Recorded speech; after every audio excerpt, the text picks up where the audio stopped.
व्याकरण भाग में आज आपका है रचनात्मक कार्यम। इस रचनात्मक कार्यम को आप 3 प्रकार से पढ़ेंगे। इसमें एक अनुच्छेद लेखन है, दूसरा वार्तालाप लेखनम है और तीसरा पत्र लेखनम है। इस पत्र लेखनम के अंतर्गत अभिनंदन पत्र भी है और वर्धापनम अर्थात बधाई पत्र भी है, निमंत्रण पत्र भी है, प्राचार्य प्रति प्रार्थना पत्र भी है। ये प्रार्थना पत्र यानी प्राचार्य प्रति प्रार्थना पत्र जो है यह कार्यालयीय पत्र के अंतर्गत आ जाता है और अभिनंदन, वर्धापन और निमंत्रण ये व्यक्तिगत पत्रों के अंतर्गत आ जाता है।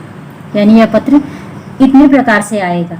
अनुच्छेद लेखन आएगा आपकी परीक्षाओं में, वार्तालाप लेखन आएगा यहाँ लिखा हुआ है और पत्र लेखन आएगा। यहाँ अनुच्छेद लेखन भी लिखा हुआ है, इसको हम लघु कथा भी कह देते हैं। यह 3 प्रकार का रचनात्मक कार्यम आपका परीक्षाओं में आता है। अब यहाँ इस पाठ को समझने के लिए मैंने छोटे प्रश्न बनाए हुए हैं। आप इनका आंसर सुनेंगे तो जल्दी से समझ भी जाएंगे। पहला प्रश्न है, रचनात्मक कार्य से आप क्या समझते हैं? आंसर है, कुछ संकेतों के आधार पर बुद्धिपूर्वक किया जाने वाला कार्य रचनात्मक कार्य कहलाता है। दूसरा प्रश्न है, संकेत आधारित यह रचनात्मक कार्य कितने प्रकार से किया जाता है? उत्तर है, मैंने आप लोगों के लहजे में लिखा है। हमारे पाठ्यक्रम में यह रचनात्मक कार्य निम्न 3 भागों में सम्मिलित किया गया है। जैसा बोला था मैंने वही है, अनुच्छेद लेखनम, वार्तालाप लेखनम और पत्र लेखनम। पत्र लेखन यहाँ व्यक्तिगत और कार्यालयी दोनों प्रकार का है।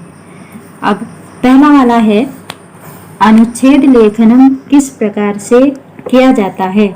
इसकी परिभाषा देखेंगे आप।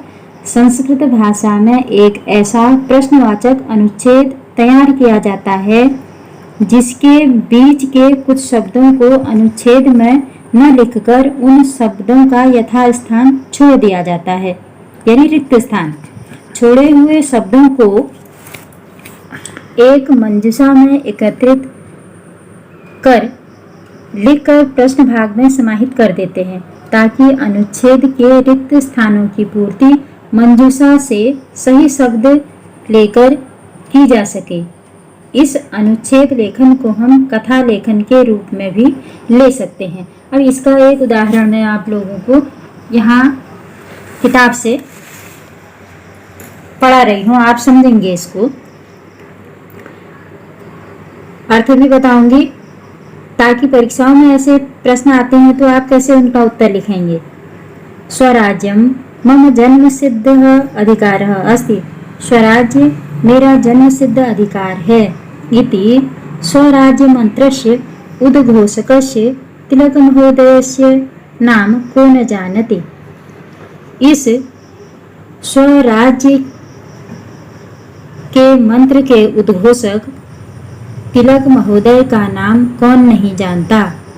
लोकमान्य बाल गंगाधरराव तिलकः देशभक्तानां शिरोमणि आसीत्। लोकमान्य बाल गंगाधरराव तिलक देशभक्तों में सिरमौर थे।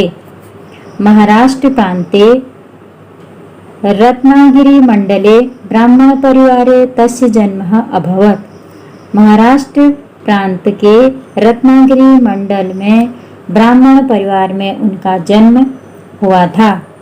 तस्य जनकः गंगाधरः कुशलः शिक्षकः लेखकः च आसीत्। उनके पिता गंगाधर कुशल शिक्षक और लेखक थे। तस्य जननी परम सुशीला ईशभक्ता च आसीत्। उनकी माता परम सुशीला और ईश्वर भक्ता थी।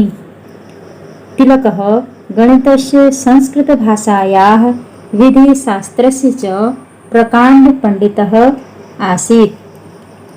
तिलक गणित के, संस्कृत भाषा के और विधि शास्त्र के यानी कानून शास्त्र के प्रकांड पंडित थे। अब इस पाठ में इस छोटी सी कथा में यह एक, इसको हम कथा रूप में भी कह सकते हैं और अनुच्छेद रूप में भी कह सकते हैं। यहाँ आप लोगों ने देखा होगा कुछ शब्द डार्क पेन में लिखे हुए हैं। यहाँ जन्म सिद्ध लिखा हुआ है, यहाँ शिरोमणि लिखा हुआ है, यहाँ महाराष्ट्र प्रांते, यहाँ जननी और यहाँ प्रकांड पंडितः। इन शब्दों को मैं इस छोटे अनुच्छेद से हटा करके एक मंजूषा के अंदर रख दूंगी और उसके बाद यह मैं आप लोगों को पूरा करने के लिए देती हूँ। अब आप इसको कैसे करेंगे मंजूषा में अलग रख के, वो आप समझ गए होंगे।